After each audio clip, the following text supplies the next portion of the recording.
Hello everyone. Welcome to For Nurses Preparation YouTube channel.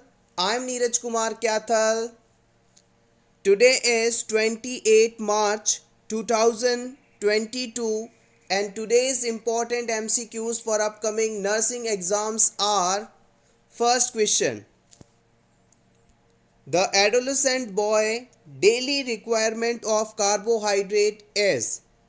आपको बताना है कि किसी 10 से 19 साल के लड़के को प्रतिदिन कितनी कार्बोहाइड्रेट की आवश्यकता होती है?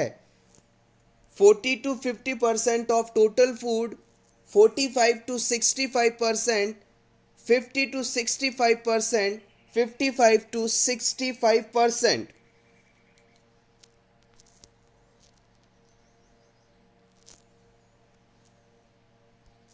The right answer is option B. It is 45 to 65%. मान लीजिए ये किसी एडोलेसेंट बॉय की फूड ट्रे है, खाने की थाली है. इसमें से अराउंड 60% जो पार्ट है वो कार्बोहाइड्रेट होना चाहिए और बाकी के रिमेनिंग पार्ट के अंदर प्रोटीन, विटामिन, फैट आदि इसेंशियल कंपोनेंट्स होने चाहिए. तो हम कह सकते हैं कि किसी भी पर्सन के डेली रिक्वायरमेंट ऑफ एनर्जी का मैक्सिमम हमें ग्लूकोज की फॉर्म में या कार्बोहाइड्रेट के थ्रू मिलता है. कार्बोहाइड्रेट कह दीजिए या ग्लूकोज कह दीजिए, C6H12O6. हमारी बॉडी में जब भी ये ग्लूकोज एक्सेसिव अमाउंट में होता है, लीवर इसे अपने अंदर स्टोर करके रखता है और इस लीवर में अराउंड 500 ग्राम्स यानी आधा केजी तक ग्लूकोज ग्लाइकोजन की फॉर्म में स्टोर्ड रहता है. इस चीज को भी प्रीवियस एग्जाम में पूछा गया है. याद रखिएगा, हमारा जो ब्रेन है वो सिर्फ और सिर्फ ग्लूकोज का इस्तेमाल करते हुए ही अपनी फंक्शनिंग कर सकता है.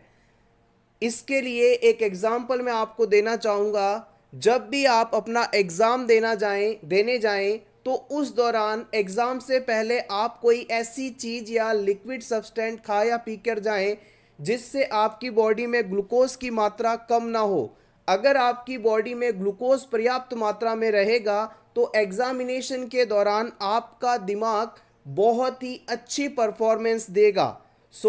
ग्लूकोज ब्रेन का फूड है और हमारे शरीर में अगर इसकी प्रॉपर मात्रा रहती है तो ब्रेन की फंक्शनिंग भी अच्छी रहती है. वहीं अगर आप खाली पेट एग्ज़ाम देने जाते हैं या कुछ ऐसा खा के जाते हैं जिसमें ग्लूकोज नहीं होता तो आपका ब्रेन बॉडी में मौजूद दूसरे सब्सटेंसेस को कन्वर्ट करके ग्लूकोज लेता है और ये टाइम कंज्यूमिंग प्रोसेस है जिससे आपको सुस्ती फील होती है, आलस आता है, लैक ऑफ कंसंट्रेशन, इरिटेशन आदि फील होता है. तो याद रखिएगा, ब्रेन की फंक्शनिंग जो है दो इम्पॉर्टेंट पैरामीटर्स पर बेस्ड होती हैं. सबसे पहला, ग्लूकोज बॉडी में प्रॉपर होना चाहिए और जिस जगह पर आप एग्ज़ाम दे रहे हो वहाँ पर वेंटिलेशन प्रॉपर होना चाहिए यानी ऑक्सीजन की कमी नहीं होनी चाहिए. इन दो चीज़ों के कारण आपकी परफॉर्मेंस एग्ज़ाम में बेहतर हो सकती है. Next question. Interstitial implantation of fertilized ovum is completed on. Fertilized ovum कितने दिनों में कंप्लीटली इम्प्लांट हो जाता है ये आपको बताना है. 5 दिनों में, 2 दिनों में, 11 दिनों में या 20 दिनों में.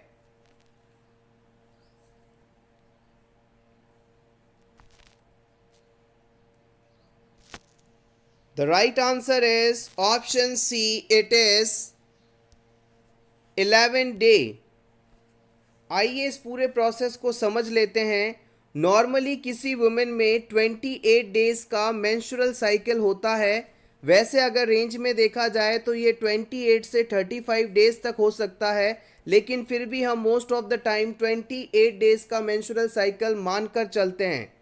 इस मेंस्ट्रुअल साइकिल में 14th डे पर ओव्यूलेशन होता है या यूं कहें कि नेक्स्ट मेंस्ट्रुअल साइकिल के स्टार्ट से 14 दिन पहले ओव्यूलेशन होता है और इस दौरान यदि इंटरकोर्स किया जाए तो वहाँ पर प्रेगनेंसी होने की संभावना काफ़ी रहती है. मान लीजिए इंटरकोर्स के बाद फर्टिलाइजेशन हुआ, मेल गैमेट स्पर्म और फीमेल गैमेट ओवम यूनाइट हुए। अब ये फर्टिलाइज्ड प्रोडक्ट यानी फर्टिलाइज्ड ओवम बना, जाइगोट बना। अब ये जाइगोट फैलोपियन ट्यूब के एम्पुला पार्ट से ट्रेवल करता हुआ इम्प्लांटेशन साइट, जो कि जनरली यूट्रस का पोस्टीरियर सेगमेंट होता है, पीछे वाला पार्ट होता है, वहां तक ट्रेवल करता है। और इस ट्रेवलिंग के बाद टोटल 11th डे पर इम्प्लांटेशन का प्रोसेस कंप्लीट होता है। एक बार फिर से देख सकते हैं इस चीज को। Interstitial implantation of fertilized ovum occurs on the 6th day and completed on 11th day. Implantation का प्रोसेस 6 दिनों बाद शुरू होता है और 11वें दिन कंप्लीट हो जाता है। Next question, normal mean pulmonary artery pressure is. Normal mean pulmonary artery pressure कितना होता है ये आपको बताना है। 10 to 15 mm Hg, 15 to 20 mm of Hg, 20 to 25 mm of Hg या फिर 23 to 30 mm of Hg।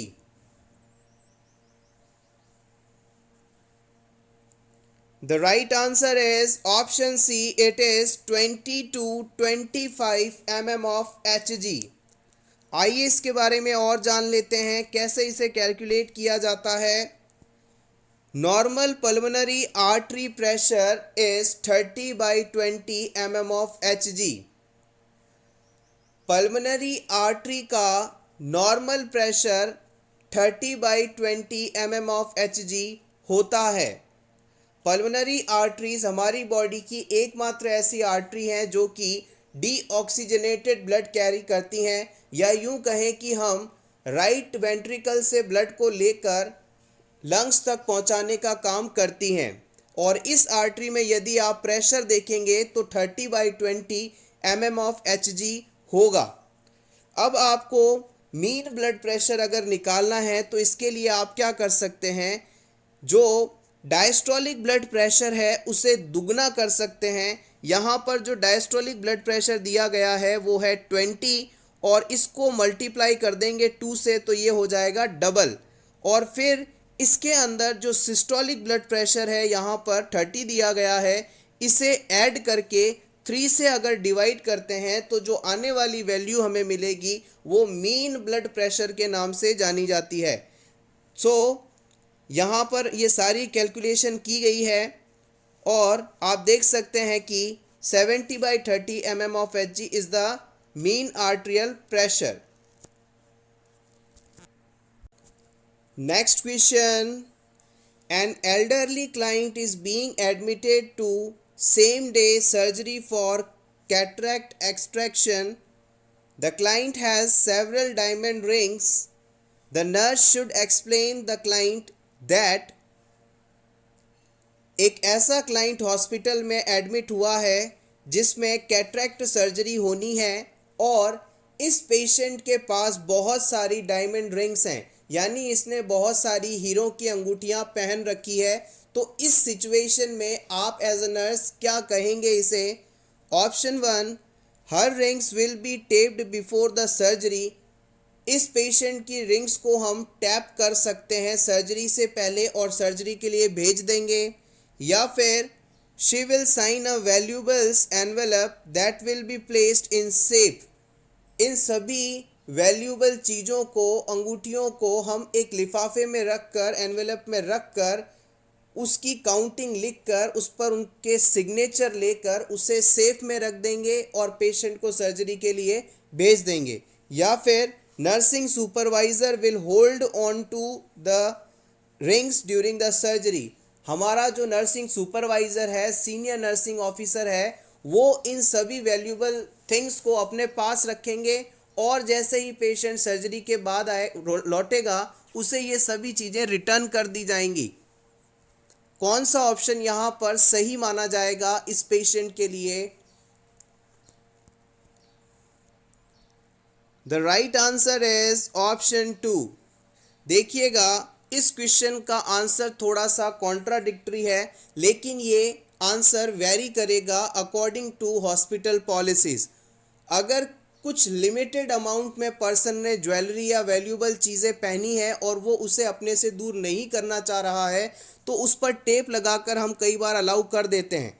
लेकिन most of the time surgery से पहले हॉस्पिटल्स ये स्ट्रिक्टली कहते हैं कि आप सर्जरी के दौरान किसी भी बिलोंगिंग को ऑपरेशन थिएटर में नहीं ले जा सकते और आपको वो सभी ओटी से बाहर ही छोड़नी होती हैं। तो ज़्यादातर केस में हम ऑप्शन 2 को सही मानेंगे कि जो भी पेशेंट की वैल्यूबल थिंग्स हैं उसे किसी एनवेलप में रख कर पेशेंट के सिग्नेचर लेंगे और उसे किसी सेफ जगह पर रख देंगे और सर्जरी से लौटने के बाद उसे पेशेंट को वापस दे दिया जाएगा। Under the policy of valuables, the nurse document the description of envelope with the client. The client and nurse signs the envelope and the valuable envelope is locked in safe. The other options increase the risk of loss or damage the client's valuables. Patient के पास क्या क्या कीमती चीज़ें हैं उन सभी को एक पेपर पे लिख दें, उसके बाद आप भी सिग्नेचर करें, पेशेंट से भी सिग्नेचर करवाएं और फिर उसे एनवेलप में क्लोज करके किसी सेफ जगह पर पहुंचा दें। ये सबसे सही तरीका है। दूसरे सभी ऑप्शंस में इन बिलोंगिंग्स के खो जाने का खतरा ज़्यादा है, इसलिए उसे सही नहीं माना जाएगा।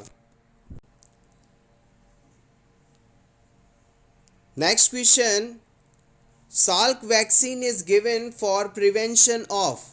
साल्क वैक्सीन किसके प्रिवेंशन के लिए इस्तेमाल की जाती है?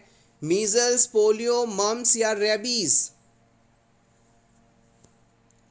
The right answer is option B. It is polio disease. Salk और सैबीन ये दो साइंटिस्ट थे जिन्होंने पोलियो के लिए अलग अलग वैक्सीन्स को डिस्कवर किया था। साल्क ने जो वैक्सीन बनाई थी ये पेरेंट्रल रूट से एडमिनिस्टर की जाती है और जो सैबीन वैक्सीन थी ये ओरल रूट से दी जाने वाली पोलियो वैक्सीन है। Next question, the nurse is visiting a home health client with osteoporosis. The client has a new prescription of alendronate. Which instruction should be given to the client? एक patient जो कि osteoporosis से suffering है, इस patient को नया prescription दिया गया है जिसमें एलेंड्रोनेट यानी फोसामैक्स मेडिसिन लेने के लिए कहा गया है। इस मेडिसिन के regarding as a visiting home nurse आप उसे क्या इंस्ट्रक्शन देना चाहेंगे? आपके ऑप्शंस हैं, option 1, rest in bed after taking medication for at least 30 minutes. इस मेडिसिन को लेने के बाद कम से कम आधा घंटा पेशेंट बिस्तर में रेस्ट करेगा, या फिर take the medication with only water. इस मेडिसिन को सिर्फ पानी के साथ लेना चाहिए और किसी सब्सटेंस के साथ नहीं। Option C, it is option C, allow at least 1 hour between taking the medicine and taking other medication. इस मेडिसिन को लेने के बाद कम से कम 1 घंटे तक कोई और मेडिसिन हमें नहीं लेनी है। कौन सा इंस्ट्रक्शन इस फोसामैक्स मेडिसिन लेने वाले पेशेंट को दिया जाना सबसे सही माना जाएगा? The right answer is option B. It is take the medication with water only. इस मेडिसिन को एलेंड्रोनेट मेडिसिन को पेशेंट सिर्फ और सिर्फ पानी के साथ लेगा, ये इंस्ट्रक्शन सही माने जाएंगे। Alendronate is used to prevent and treat the certain type of bone loss in adults. Osteoporosis causes bone to become thinner and break more easily. देखिएगा, ये मान लीजिए आपकी बोन है, ओल्ड एज के अंदर बोन्स के अंदर से कैल्शियम का लॉस होने लगता है, कैल्शियम यहाँ से बाहर निकलने लगता है और हड्डियों से कैल्शियम निकलने के कारण इन जगहों पर छोटे छोटे पोर्स बन जाते हैं, होल बन जाते हैं। यही डिजीज़ ऑस्टियोपोरोसिस नाम से जानी जाती है। ऑस्टियोपोरोसिस डिजीज़ होने के बाद बोन जो है काफ़ी कमज़ोर हो जाती हैं और थोड़ा भी यदि इनमें जर्क लगे, झटका लगे तो ये टूट सकती हैं। इस प्रकार के डिजीज़ के ट्रीटमेंट के लिए हम एलेंड्रोनेट नामक मेडिसिन का इस्तेमाल करते हैं और ये मेडिसिन बोन से होने वाले कैल्शियम लॉस को कम करती हैं। Your chances of developing osteoporosis increases as your age after menopause or if you are taking corticosteroid medication such as prednisolone for long time. Osteoporosis disease होने की संभावना उन सभी लोगों में बढ़ जाती है जो कि लंबे समय से प्रेडनिसोलोन नामक कॉर्टिकोस्टेरॉइड्स ले रहे हैं या फिर वुमेन को मेनोपॉज हो जाए उसके बाद भी इसकी संभावना बढ़ जाती है या फिर बढ़ती हुई एज भी इसका एक कारण माना जाता है। This medication works by slowing bone loss. This effect helps maintain strong bones and reduce the risk of broken bones. Alendronate belongs to the class of drug called biphosphonates। एलेंड्रोनेट जो मेडिकेशन है वो बिसफॉस्फोनेट कैटेगरी से belong करती है। ये medicine हड्डियों को मजबूत बनाती है, कैल्शियम लॉस को रोकती है। Fosamax should be taken with water only. The client also remain upright for at least 30 minutes after taking the medication। इस पेशेंट के लिए ये इंस्ट्रक्शन सबसे सही है कि वो इस मेडिसिन को फोसामेक्स मेडिसिन को सिर्फ और सिर्फ वाटर के साथ ले। हाँ, वो चाहे तो इस मेडिसिन को लेने के बाद 30 मिनट्स तक अपराइट पोजीशन में रह सकता है ताकि रिगर्गिटेशन ना हो, मेडिसिन वापस माउथ की तरफ ना आए। This is simple. Next question, which is the most common ideal pelvis. आपको बताना है कि सबसे सही पेल्विस टाइप कौन सा माना जाता है specially for womens. Android, platypelloid, gynaecoid, anthropoid.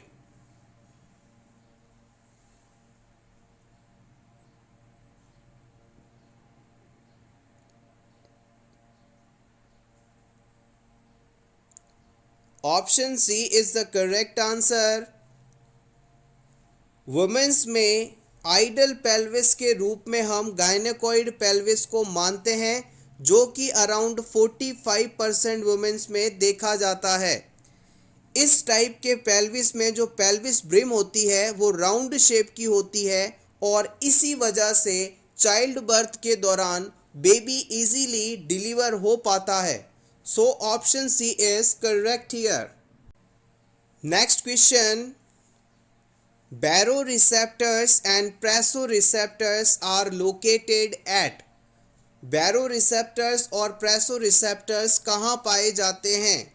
Option A, wall of aortic arch, carotid sinuses, vena cava and right atrium पर, या फिर option A and B both, दोनों ही जगहों पर।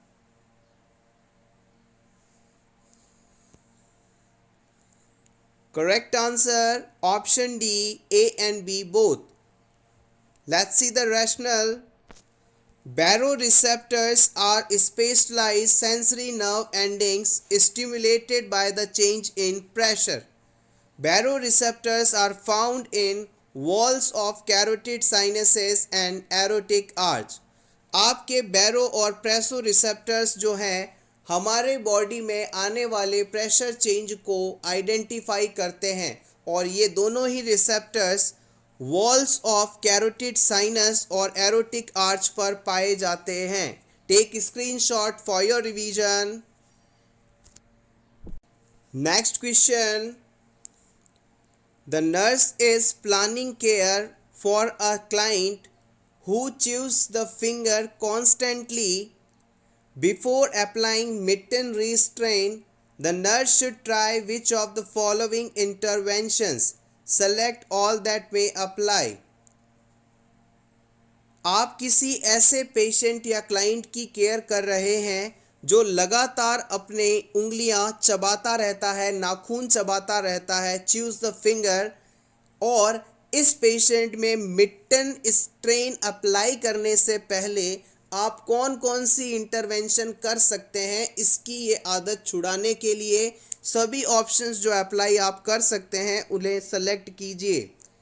Option 1, ask the client to rub lotion over the hands every day after bathing.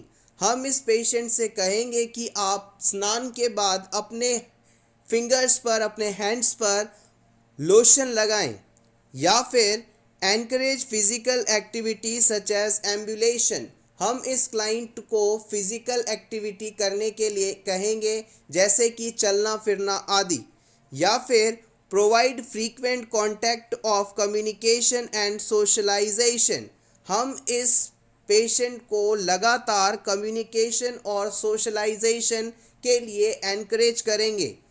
या फिर provide family education.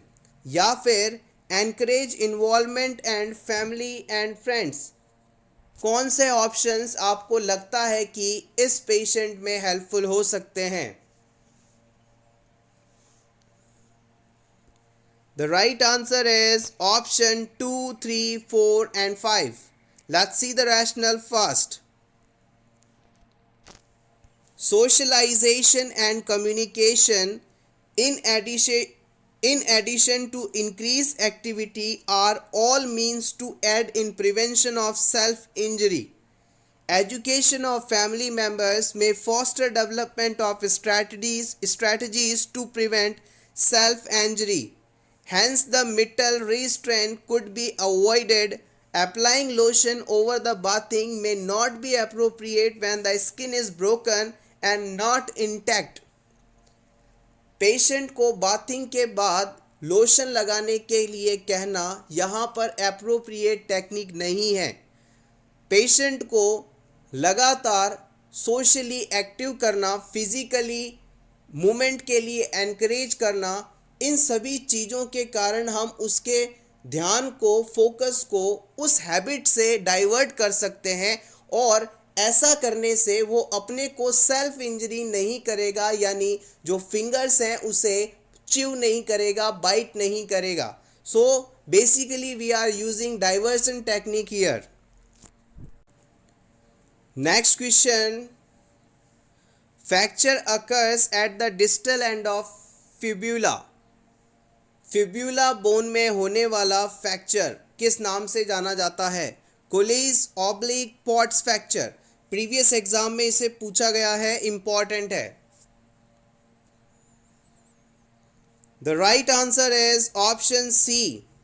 अगर पेशेंट की फेब्यूला बोन जो कि लोअर एक्सट्रीमिटी में, पैरों में पाई जाती है, उसके डिस्टल पोर्शन में फ्रैक्चर हो तो ये फ्रैक्चर पॉट्स फ्रैक्चर कहलाता है। और अपर एक्सट्रीमिटी यानी हैंड में पाई जाने वाली रेडियस बोन के डिस्टल एरिया में यदि फ्रैक्चर हो तो ये कोलिस फ्रैक्चर के नाम से जाना जाता है। दोनों ही फ्रैक्चर्स इंपॉर्टेंट हैं।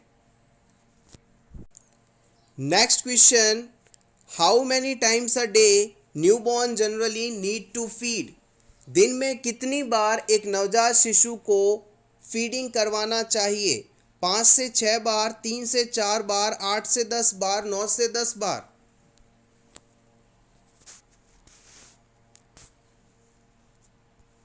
The right answer is option C, it is 8 to 12 times. आप इसे इस प्रकार से भी याद रख सकते हैं, the newborn should be fed every 2 hourly or when they are crying, every next feed should be offered to other breast. बच्चा जब भी रोए या फिर हर 2 घंटे बाद उसे ब्रेस्ट फीड करवाना ही है। और जब भी ब्रेस्ट फीडिंग करवाई जाए तो 1 ब्रेस्ट का कंप्लीट एम्प्टी हो, उसके बाद दूसरा ब्रेस्ट फीडिंग के लिए ऑफर करना है। और जब भी हम फीडिंग करवाएंगे नेक्स्ट टाइम, न्यू ब्रेस्ट से हमें फीडिंग शुरू करना है। और बच्चे को adequate amount of breast milk मिल रहा है या नहीं, इस चीज़ को आइडेंटिफाई करने के लिए आप इस बात का ख्याल रखेंगे कि बच्चे में यूरिन का आउटपुट कम से कम 8 to 10 टाइम्स होना चाहिए। यानी दिन में बच्चा 8 से 10 बार यदि वॉइड कर रहा है तो इससे भी हम ये मान सकते हैं कि उसे प्रॉपर ब्रेस्ट मिल्क मिल रहा है। Next question, in which disease blood is collected at night for investigation.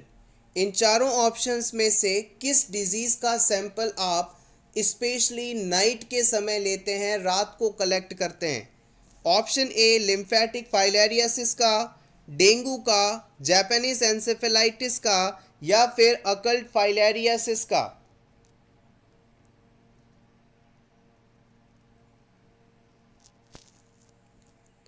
The right answer is option D. It is occult filariasis. आइए इसके रैशनल की बात करें।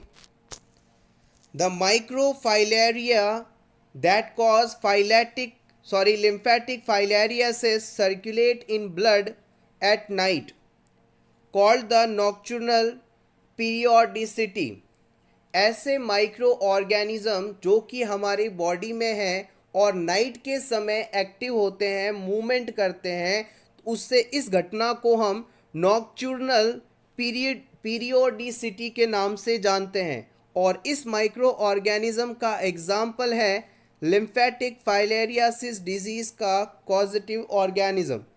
A microfilaria test involves examination of blood semer to identify the existence of microfilari in the blood. रात को अगर हम blood का सैंपल लेते हैं तो इसकी मूवमेंट रात को ही होती है, तो इसे वहाँ से आइडेंटिफाई करना हमारे लिए इजी हो जाता है। Usually a microfilaria blood test is conducted at night to coincide the appearance of microphyllae. Take screenshot for your revision. Interesting question. Next question. Which artery supplies oxygenated blood to stomach? हमारे stomach को कौन blood supply पहुंचाता है? Carotid, gastric, celiac या cephalic artery? Correct answer option B, gastric artery. Excellent. Next question. A client with bipolar disorder has been prescribed olanzapine 5 mg 2 times a day and lamotrigine 25 mg 2 times a day. Which of the following adverse effects should the nurse report to physician immediately? किसी bipolar disorder के patient को ओलेंजापाइन और लेमोट्रिजिन tablets prescribe की गई हैं। इन medicine के कारण कौन से साइड इफ़ेक्ट होते ही आपको तुरंत डॉक्टर को इन्फॉर्म करना है? आपके ऑप्शंस हैं रैश, नोजिया, सिडेशन, हाइपरथर्मिया या muscle rigidity. Select all that may apply.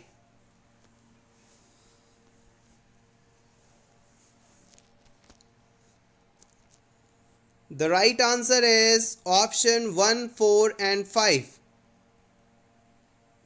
ओलेंजापाइन और लेमोट्रिजिन मेडिसिन को लेने से पेशेंट में रैशेस डेवलप हो सकते हैं, हाइपरथर्मिया हो सकता है, मसल रिजिडिटी हो सकती है।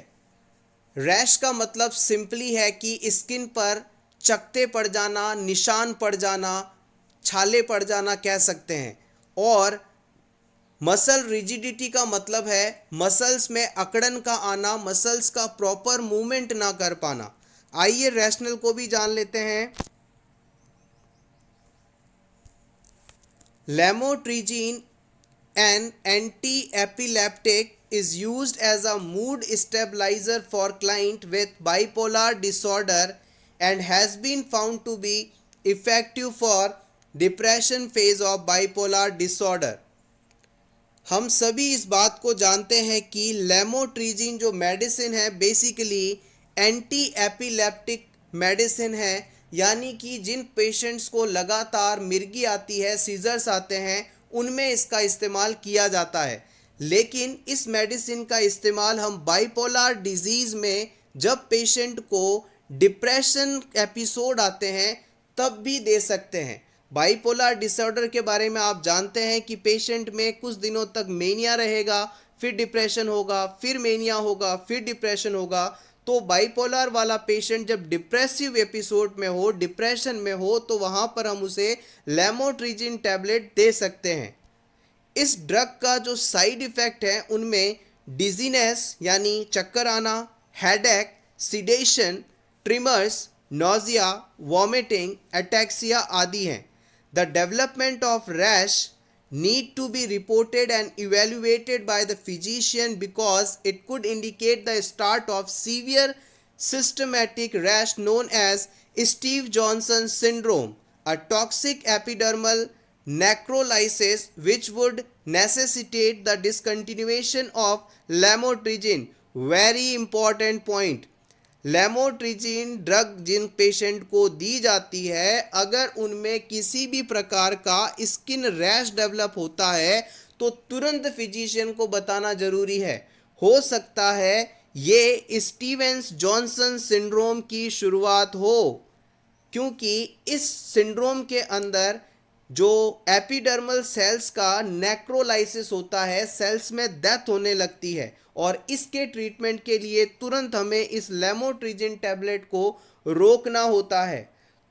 ये एक क्वेश्चन आपके लिए और बन गया इंपॉर्टेंट कि स्टीवेंस जॉनसन सिंड्रोम किस दवा के as a side effect develop हो सकता है, तो आप बताएंगे लेमोट्रिजिन. लेमोट्रिजिन क्या है? ये एक एंटी एपिलेप्टिक ड्रग है जो कि बाइपोलर डिसऑर्डर के पेशेंट में डिप्रेसिव एपिसोड आने पर भी दी जा सकती है.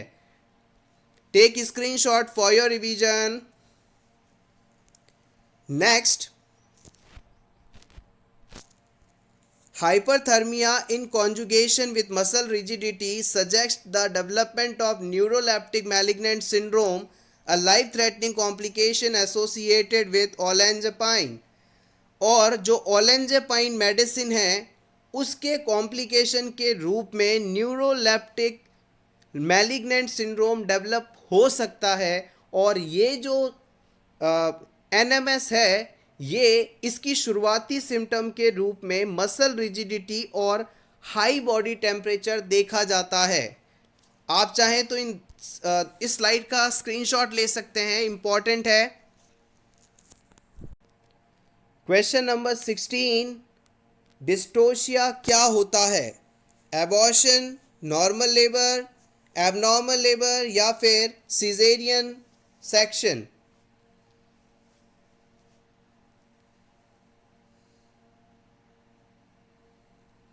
The right answer is option सी.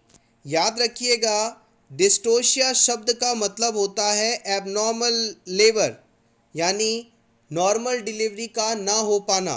और नॉर्मल लेबर या नॉर्मल डिलीवरी को आप इवटोशिया के नाम से जानते हैं.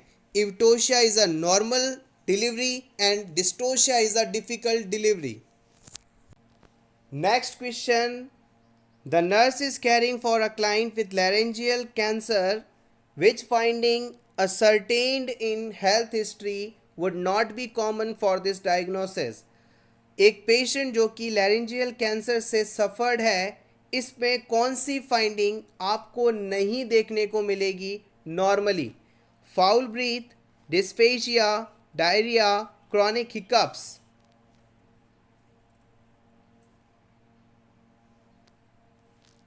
The right answer is option C. Laryngeal cancer हो, ओरल कैंसर हो या थ्रोट एरिया का कोई भी कैंसर हो, इन सभी सिचुएशन में डायरिया नॉर्मली नहीं देखने को मिलता. फाउल ब्रीथ का मतलब है सांस में बदबू आना, ये देखने को मिल सकता है, इसे हेलिटोसिस के नाम से भी जानते हैं. डिस्फेजिया का मतलब होता है खाने को निगलने में प्रॉब्लम आना, ये भी बिल्कुल हो सकता है. और क्रॉनिक हिकअप्स का मतलब है लगातार हिचकियां आना, ये भी इसमें देखा जाता है. डायरिया इससे रिलेटेड नहीं है. So everyone, thank you so much for watching this complete video. अगर वीडियो अच्छा लगा हो तो प्लीज़ वीडियो को लाइक कर दीजिएगा. Best of luck.